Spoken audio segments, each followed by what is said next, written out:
अलीगढ़ की शिक्षण संस्थाओं द्वारा शिक्षा प्रदान करके भारतीय मुस्लिम समाज में राष्ट्रवाद का प्रादुर्भाव और प्रचार करने के कार्य को ही अलीगढ़ आंदोलन कहा जाता है। अर्थात जो इस्लाम धर्म में जो पौराणिक के रूढ़िवादी जो धार्मिक शिक्षा थी उससे हटकर उन्नत बनाने के लिए और पश्चिमी शिक्षा की ओर जुड़ने के लिए अलीगढ़ मूवमेंट के रूप में सर सैयद अहमद खान का उल्लेखनीय योगदान रहा। उनका कार्यकाल 1817 में उनका जन्म हुआ और 98 में उनकी देहांत हुई। मुस्लिम समाज को पश्चिमी शिक्षा से अवगत कराने के उद्देश्य से उन्होंने 1864 ईस्वी में गाजीपुर में एक अंग्रेजी आदर्श विद्यालय की स्थापना की। यह प्रश्न उठता है कि मुस्लिम समाज को भी पश्चिमी शिक्षा की क्या ज़रूरत पड़ी। तो विवेकानंद जैसे सनातन जो मुनीषियों के से इन्होंने प्रेरणा ली और कहा कि नहीं, अब इस्लाम धर्म के मानने वाले अनुयायियों को भी, प्रत्येक इस्लामिक व्यक्तियों को भी पश्चिमी शिक्षा का ज्ञान होना पड़ेगा, अर्थात अंग्रेजी शिक्षा की ज्ञान होनी पड़ेगी और देश एकता अखंडता को सुरक्षित करने के लिए उनके मन में भी राष्ट्रवाद का जो एक भावना है उसे उत्पन्न कराने की आवश्यकता है। इसीलिए उन्होंने 1965 ईस्वी में एक अंग्रेजी आदर्श विद्यालय की स्थापना की और अंग्रेजी की कई उत्कृष्ट पुस्तकों का उर्दू भाषा में अनुवाद किया गया। 1875 ईस्वी में उन्होंने अलीगढ़ में मोहम्मदन एंग्लो इंडियन कॉलेज की स्थापना की।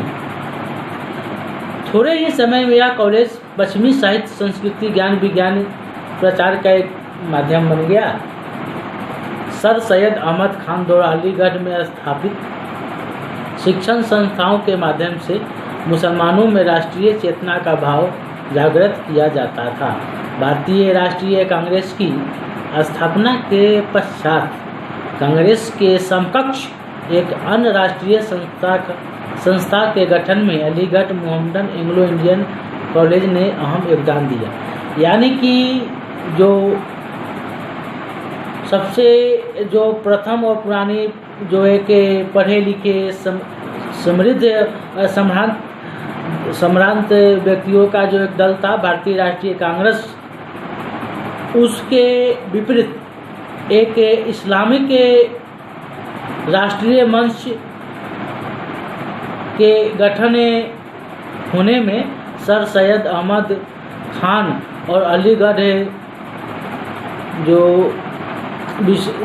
कॉलेज था या स्कूल था उसकी काफ़ी अहम भूमिका थी।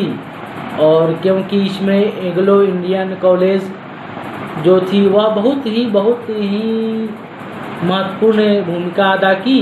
कॉलेज के प्राचार्य थियोडोर बेक ने इस राष्ट्रीय संस्था के माध्यम से विशेष भूमिका निभाई थी। इस राष्ट्रीय संस्था के माध्यम से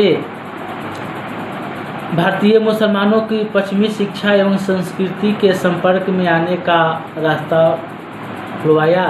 इस संस्था में शिक्षा प्राप्त करने वाले व्यक्तियों के एक वर्ग ने नेतृत्व ग्रहण कर मुस्लिम समाज की बहुत सी कुरीतियों को दूर करने का प्रयास किया। 1920 ईस्वी में यही कॉलेज अलीगढ़ मुस्लिम विश्वविद्यालय के रूप में परिणित हुआ। धन्यवाद।